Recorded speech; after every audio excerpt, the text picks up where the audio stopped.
Carolyn, thank you for joining this conversation series, The Future is Calling Us to Greatness. Well, thank you for having me. It's really a pleasure to be here, and I look forward to this conversation. Cool, me too. So, Carolyn, the theme of this particular, conversation series is really not just the future is calling us to greatness, but a sense of having an honorable relationship to time, to the past, that we honor the contributions of the past, we honor the sacrifices of the past, we allow our sort of awareness of that to guide us. Carolyn, for our listeners and viewers who may not be familiar with your work, could you please, and don't be bashful, share what you're particularly interested in, passionate about, where you come to this topic of the future is calling us to greatness. Just give us a sense of who is Carolyn Baker and what your gifts and what you bring to this conversation. Well, for the past 14 years, actually, I've been researching world events, and in 2007, I really came to understand that what we're dealing with is not a series of isolated, separated problems, but rather what we're dealing with is a whole scenario of the collapse of industrial civilization and the paradigm on which it's based. And so when I started really understanding this, I began to, as a result of my background training in psychotherapy, I began to ask, well, how is this going to affect people emotionally and spiritually? If we have the end of a way of life that people have become used to, and they have to drastically adapt to another way of life, or perhaps even face their own death, how will they deal with this? So I began making notes, and those notes quickly turned into the book that I wrote about this topic. The first one, Sacred Demise, Walking the Spiritual Path of Industrial Civilization's Collapse. And, I figured, well, that's a pretty doomerish title. And so not too many people will be buying that book, but I was really surprised by the success of it. And then I moved here to Boulder, Colorado. And in 2011, I published Navigating the Coming Chaos, a Handbook for Inner Transition, which took the material in Sacred Demise to sort of the next level. And it also provided a really nice format for people to use that book in a study group. Yes. And then I decided in 2012 to publish a book of daily reflections. I'd always wanted to publish a book of daily reflections, and so I wanted to do that around the topic of collapse.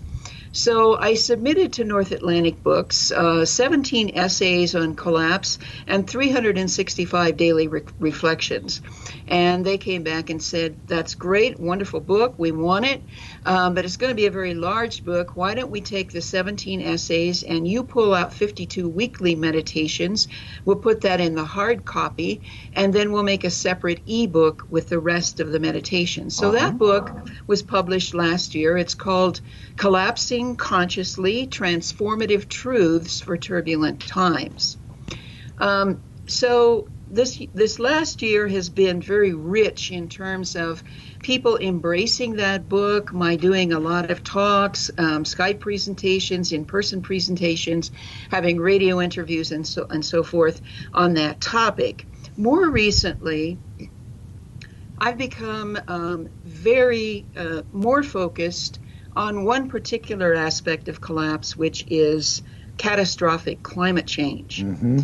And so I've been looking at that in depth, again, along the lines of how do we prepare emotionally and spiritually.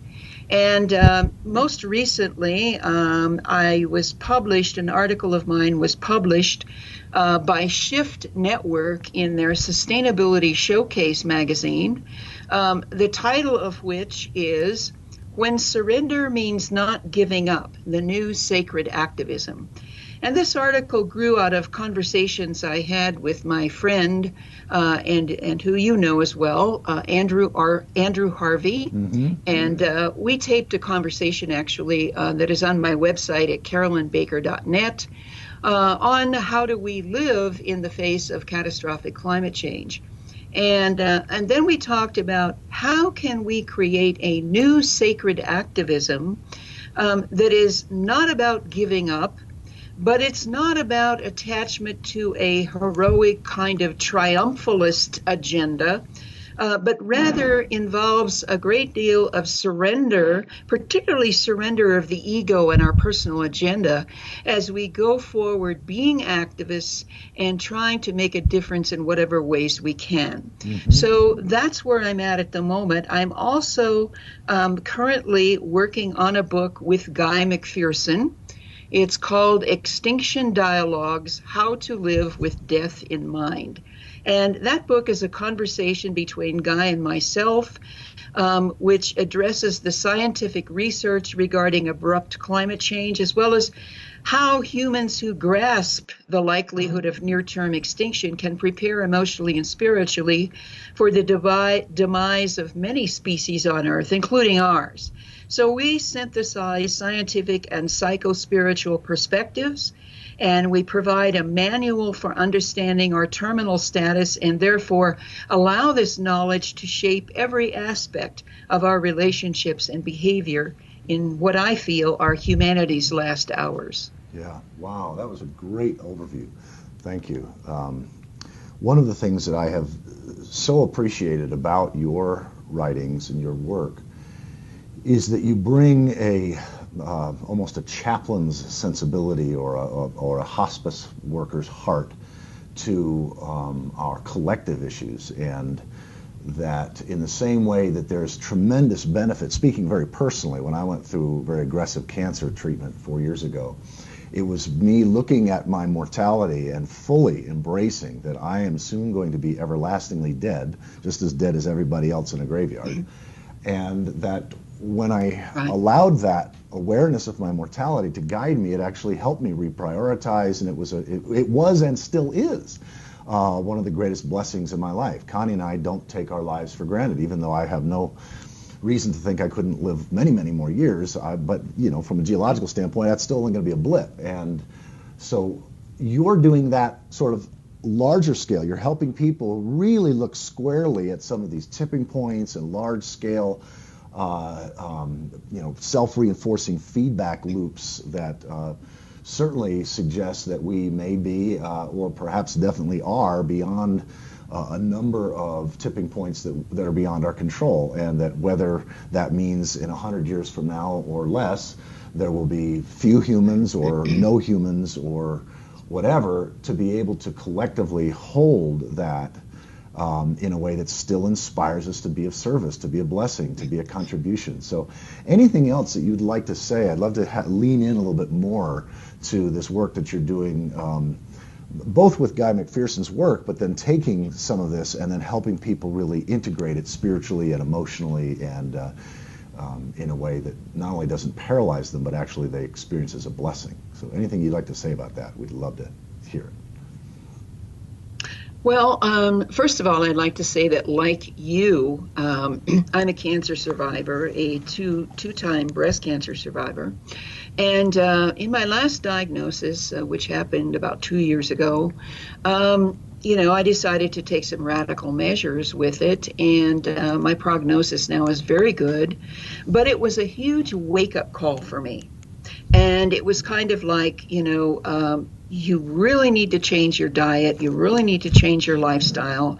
I did that. I lost 70 pounds. I've been exercising and just feeling better than I felt even when I was in my 30s and 40s. Wow. So I'm very grateful on many levels for that wake-up call. I just have to share, before I go into some of the more personal aspects, I have to share what I was reading this morning on the Arctic Emergency Group website regarding the latest status of methane. The title of the article is Arctic Atmosphere Methane Global Warming Veil. And the way they conclude this article is with a statement that the United States and Canada must cut their global emissions of carbon dioxide by 80 to 90% in the next 10 to 15 years. Otherwise, they will become an instrument of mass destruction of the Earth and its entire population. So, yes, there are people on this website that have said we have to, we're looking at extinction perhaps by the 2050s. But even if we take this further into 2100, that's not a lot of time. And the fact or the notion that the United States and Canada would cut their emissions by 80 to 90% in the next 10 to 15 years is just not very likely. So that's kind of the latest on the catastrophic aspect of the climate change situation. But I also want to add, in answer to your question, I am a huge fan of the work of Thomas Berry and also of Brian Swim, who's a physicist who's been profoundly influenced by Thomas. And, Brian has made this wonderful DVD and teaches classes all the time on the 10 powers of the universe. One of his students is Ann Amberg, and you can find her work at annamberg.com. That's ANNAMBERG. And I just recently did a webinar with Ann on basically what does the universe do, the raven's eye view. And not only has Ann been influenced by Brian, but also by Riane Eisler. And of course, Riane's work is all about partnership. How do we partner with whatever is going on? And to look at our role as human beings. Are we consumers? Are we technological engineers? Is our answer to escape this planet and go to Mars? No. What our role is as humans is to reclaim the common story, one that is grounded in science and is inclusive of all voices, including the ones that are not of our own species, so that we can partner with what's going on. And one of the 10 powers, I won't go into all of the 10 powers, but one of the very important powers of the universe is cataclysm, or she calls it release. And this is the death rebirth archetype. It's the way the universe destroys what it's created. Yes. So that things are released into the earth to become compost for new life. And in this process, we need to partner with this loss. Not only do we need to partner with cataclysm, but all of the powers of the universe. But what does it look like to partner with loss? Well, what it looks like is to take this attitude of hospice that we've been talking about. This attitude of, okay, I am probably in my last hours, and not only me, but, my species is in its last hours. And what is my role? What is my purpose? My purpose is to really look at what it means to be in hospice. And, Stephen Levine has written a tremendous amount about this, as have others. But, it's about kind of, at this point, I think, voluntarily admitting ourselves to hospice and saying, okay, in this time left, what can I do to serve? How can I make a difference every day in some way in the world, in my world? No, I can't make the United States and Canada cut their emissions by 80 to 90%, but I can do something in my world so that every single act, every single communication or contact that we have with another human being or a non-human being is filled with compassion, filled with love, filled with how can I learn from this person? How can I serve this person? And then to have a good time. I actually have written about 3 articles this last year on what it's like to be in hospice. And you can find those articles, the links to those articles in the Shift Network article that I mentioned, When Surrender Doesn't Mean Giving Up. And I talk about how many people say that hospice has been one of the best times of their life, if not the best time of their life, because they really learned how to live. Yes. They learned to have joy. They learned to appreciate and savor every minute. They learned to give. They learned to nurture themselves. Mm-hmm. And it was a time of deep reflection, looking back on their lives and things that worked and things that didn't work, making amends in relationships that, were not the best. Mm-hmm. And then really looking forward to and opening to consciously this transformation of moving to another phase of life, which we call death. Mm-hmm. Wow. Well, Carolyn, one of the things that I'm aware of is that there will be people who are listening in on this conversation now via their iPod or whatever, or watching it on whatever mobile device or their computer, and they may not yet have, I can be sure that there will be some people watching and listening to this, that they aren't yet at the place, if they'll ever be there, where there's sort of that sense of certainty or confidence that, that's not the right word, but anyway, this acceptance that that things aren't just going to be transformed in any easy way, and we're looking at the very real possibility of massive contraction and collapse, ecological collapse, that may or may not leave human beings in another 50, 100 years or more. And so if somebody, say for example, this is the first time that, they've never read Guy McPherson, they've not read some of the other people who are pointing out some of these tipping points. And so they immediately go, oh, this woman's just an apocalyptic person, and just sort of write you off as, that way they don't have to engage in your thinking. So could you say a little bit about how it is that that you have come to this place, and then what on a day-by-day basis motivates you? Is it a sense of hope or inspiration, or just a sense of service? Like, what is it that wakes you up each morning and inspires you or motivates you to do the work that you do? Great questions. Yeah. So as I said earlier in the opening statement, I've come to focus now more on the climate change aspect of collapse.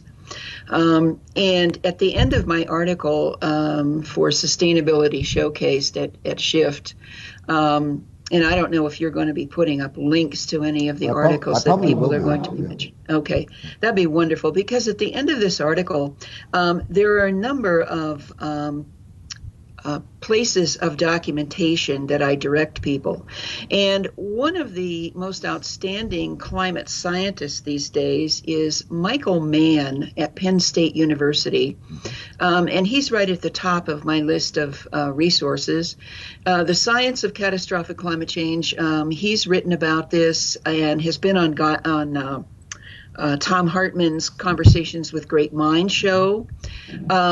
There are just a number of resources, and Arctic News, just go to the website Arctic News, which is arctic-news.blogspot.com, has a treasure trove of research.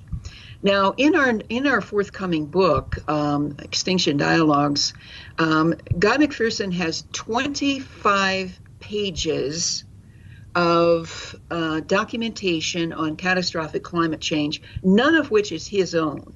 It's all from other researchers around the world. Mm-hmm. And one of the things that I like to ask people who say things like, well, but there's a chance that we can do blah, blah, blah. There's a chance that, nations will come together and we can fix this, or geoengineering, or some other fix. And here's some questions I like to ask about that. First of all, I wrote an article recently called "What Does It Mean to Do Something About Climate Change?" Because people are always saying, we've got to do something. We can't just give up. We've got to do something.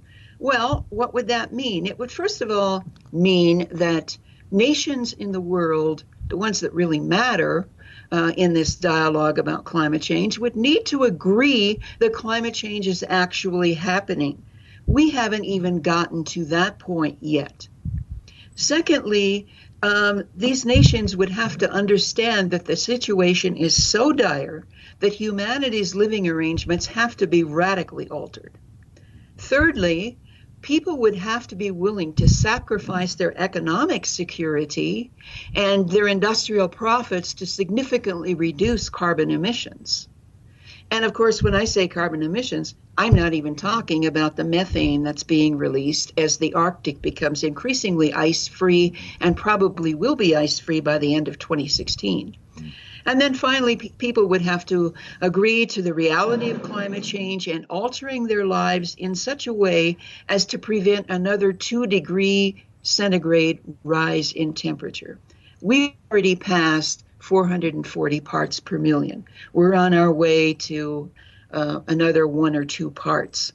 So the science is there if people really want to look at it and to think clearly, to think very deeply about what does it mean to do something, and what it would mean is not very likely. So the second part of your question was, what gets me up on a daily basis to go forth into the world? Why am I not depressed and suicidal and just spending as much time in bed all day as I possibly can? Well, because I'm in hospice and it's a great place to be. And I'm having a really joyous time living my life. I don't think I've ever lived as well in terms of quality of life as I'm living now. Enjoying my body and, moving my body and exercising, enjoying art and beauty and music in a way that I never have before, enjoying travel, just going to the park and sitting there and drinking in the beauty that's all around me, looking into my dog's eyes, having wonderful conversations with friends, like you and I are having right now, except long hours into the night. Feeling, and this might sound counterintuitive, but feeling deep grief. I am really discovering the power and the ultimate joy that comes from experiencing deep grief. You are probably aware of my friend Francis Weller and his work, and the work that he's done on grieving and the grief rituals that he regularly offers. And I'd like to say a little bit about where those rituals come from, because they have to do with a different cultural perspective. Sure. In the Dagara tribe of West Africa, the folks come together in that tribe at least once a week to have a grief ritual. They have a funeral even if nobody dies. And why do they do this? Because they believe that grieving is really important for the community. They believe that if people don't grieve, their hearts harden. And then, the whole community becomes toxic. And so Francis Weller, with the cooperation of his friend Malidoma Somé, who comes from the Dagara tribe. Malidoma is an African shaman from the Dagara tribe. So Francis went over to the Dagara tribe and participated in one of these grief rituals, which totally transformed his life. I, too, have experienced some of Malidoma's grief rituals here in the United States. And Francis tells the story of going through the ritual and then walking around the village later on, and he sees this woman who's just beaming and she's radiant. And he thinks to himself, I bet she didn't go to the grief ritual. So he went up to her and he began to talk, and he said, so you look so happy. Did you go to the grief ritual? And she said, oh, yes, I go to every one that is happening here. And, the reason I look so happy is because I cry all the time. And so one of the things I'm doing is working with a lot of coaching clients. I have a life coaching practice, and a lot of people are coming to me who are becoming aware of collapse and catastrophic climate change. They're coming because they're filled with grief. That's one reason. Another reason is people are looking at their lives and going, so how can I best serve? I don't like the way I'm living my life right now. Yes, I'm earning money. Yes, I have a job, but I want to do more. And I need to reinvent myself. I need to shift my priorities so that I'm really of service. Yes. Then there are other folks who come and, they're perhaps in a relationship, a partner relationship, or a family situation where somebody else that they're very close to doesn't want to hear about these things. And so they're kind of alone with all of this information, and they don't have a place to talk about it. I often help them to find resources in their community where they can talk about this with other people and where they can discover their own resilient resources within that can really help them navigate these very turbulent times. And then, of course, spiritual direction. People come because they want to put this in the perspective of whatever their spiritual practice is, or maybe they don't have a spiritual practice and they want to develop one. Mm-hmm. So those are 10,000 reasons why I get out of bed every day and, have tremendous gratitude and can't wait to do the work I do. Yeah, wow. Well, you spoke my heart in many places there, because I too I share many of the same friends and mentors and colleagues as you do. Thomas Berry and Joanna Macy were my two major mentors. And Brian Swim, of course, and I know Ann Amberg quite well, and so I'm really delighted that you really lifted up all of their work. And, I sometimes need to step back and, not be attached to even, not be attached to anything. I mean, I'm passionately engaged in doing everything I can to try to ensure a just and healthy future, and to, for example, in the near term, to try to get it so where we integrate the true costs into our use of carbon, fossil fuels, and that sort of thing. I mean, I love the way Bob Inglis said it really simple. We were just watching, Connie and I watched an interview that you did, and then we watched just a few hours after that an interview that, I'm trying to remember who it was that we were just watching, because we've watched so many people lately. What was the train? What was the track I was on? Help me back. The track that you were on is that Bob Inglis. Oh, Bob Inglis. Something about him. That's good. Yeah, that's it. Yeah.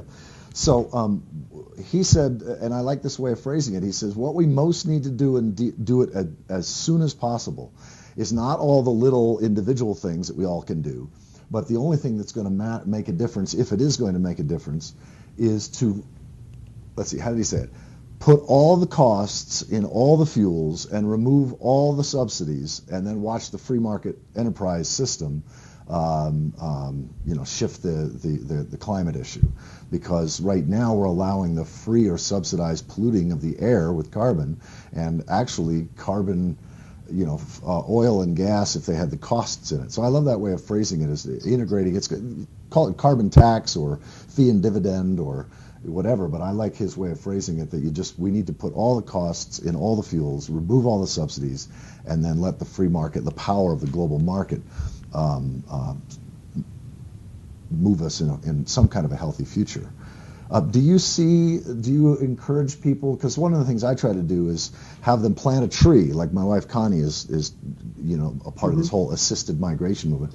Just doing one action, what Joanna Macy calls active hope, one action in a healthy direction, and not being attached to the outcome, because I too have experienced that grief, opening my heart and allowing myself to feel the anger and the despair and the grief and the sadness, and occasionally even the depression that comes from getting some of this large-scale stuff, especially on climate catastrophe or the potential for it, does have a softening. I mean, I am hardly a morose person. I'm a very life-affirming, enthusiastic person, but it's not because I deny the bad news or the challenging, scary stuff. I mean, if we just even set the climate issue aside, which to my mind is the biggest issue, and just look at, what John Michael Greer, for example, talks about, and many others, sort of the long decline, the long descent, the collapse, the contraction and collapse of the American empire. I mean, this is all really scary, big stuff, and it's it can paralyze people, and yet the paradox is if we allow our hearts to break open with compassion and with grief, then that also awakens other energies for us to be engaged. So anything you want to say more about that? Yeah, I think that if we don't allow our hearts to break open, we're doing nothing. In fact, I think that allowing our hearts to break open with these feelings is the most important thing we can do. You know, people say, well, we got to do something. Okay, well, start with allowing your heart to break open. And then take these actions like you were talking about, planting a tree. And, you know, Francis Weller wrote an article recently on good manners and how important it is for humans right now in this catastrophe to have good manners toward other species. So anything we can do to make it easier for other species is very important. I don't think it's very likely, Bob Inglis's theory that, you know, that we put all of these forms of fuel together and tax and so forth, because we still have so many influential politicians running around saying that climate change isn't real. And, you know, even last week I watched this debate between Guy McPherson and this Enron insider, and this guy was just adamant that carbon is good for you and good for the earth. I mean, it was the most ludicrous thing I've ever watched. And this guy's got a PhD, and, you know. So one of the things that I think the earth is calling us to do right now is let our hearts be broken. And in the process of that, we are going to experience a most important death that is more important than the physical body, and that's the death of the ego. And that starts with all of our agenda about what change should look like. It starts with allowing this to go the way it's going to go, rather than it has to go this way. You know, that heroic agenda that I talk about in my article. So when we allow the death of the ego, then our hearts are so much more available. Our love is so much more abundant. And then I think we can really do the things that ultimately matter in the long term. You know, it's interesting. I don't use the language quite the same way that you do around the death of the ego or the whatever. I like Joanna Macy's sort of the greening of the ego, the greening of our sense of self, the expanding of it to be beyond just our skin, you know, skin encapsulated ego is the way that Alan Watts used to say it. Right. That's been one of the things that's been really useful for me, is what I realize and regularly remind myself that I'm not separate from nature, I'm not separate from the universe, that we all are the universe after 13.8 billion years of unbroken evolution now becoming conscious of itself. And so that sense that my self doesn't stop with my skin, that I'm part of a larger body, and that will continue even if humanity goes extinct. You know, I like John Michael Greer was talking about in one of his blog posts in the last year or so, or maybe 2 years, I forget, where he outlined sort of his vision, and of course it's fantasy, it's imagination, but I loved it.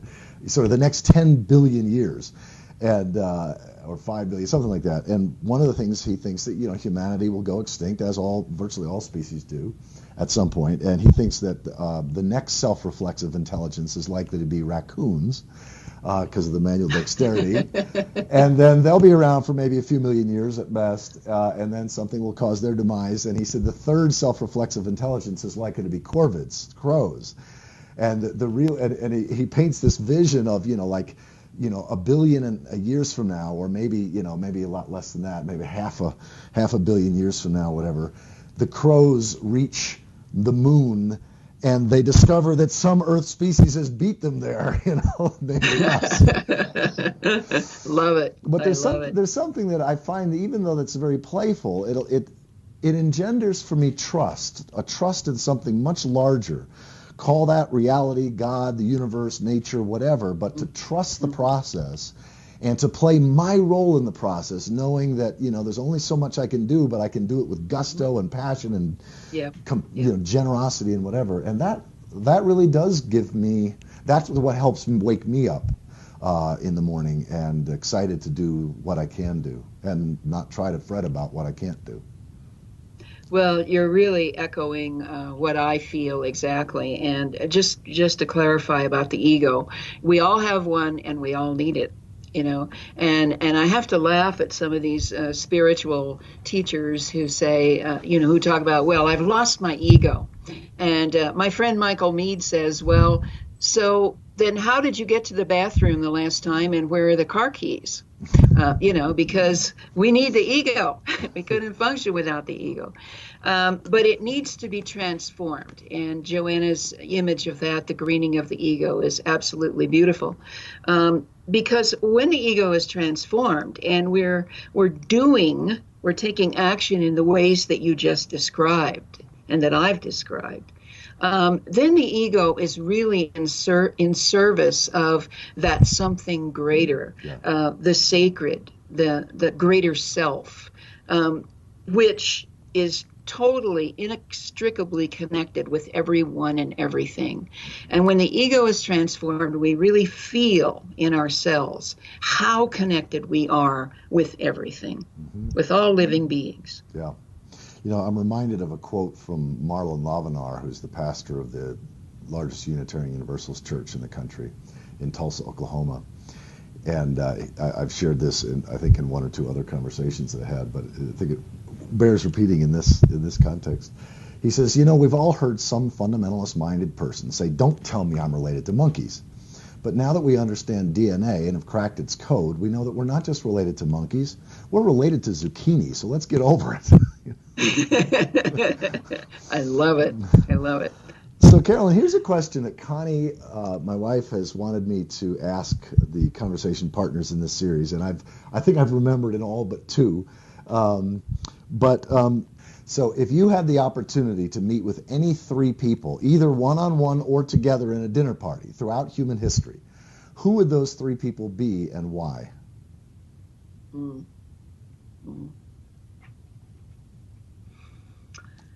Wow. Well, one of them probably would be Joanna Macy. One of them would definitely be Thomas Berry.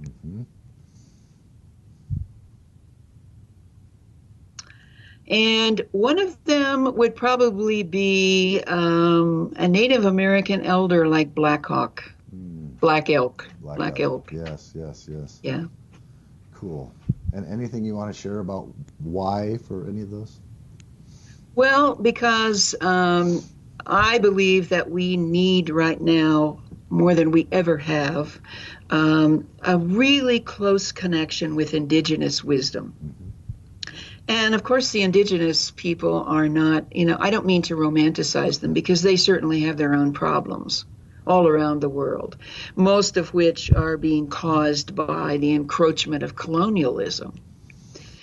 But to learn from them that deep, profound wisdom, and also to learn from them how we might be able to uncolonize ourselves, because we've been colonized, by this paradigm of industrial civilization. And of course, to really sit with Thomas and, and to just ask him, like, how did this priest, who was really deeply involved with the church, who then got his PhD in history, how did he become a geologian and drop the theologian label and fall so deeply in love with the earth?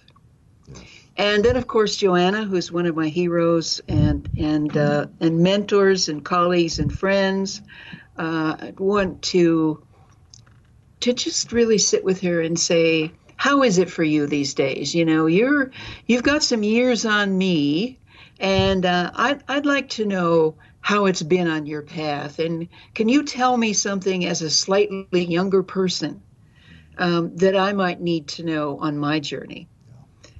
And so I'm going to have the privilege of endorsing her next book. I received a communication from her last week about that.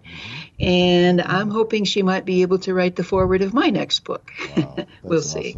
That's awesome. Well, my next book, by the way, is my own next book is Love in the Age of Ecological Apocalypse, The Relationships We Need to Thrive.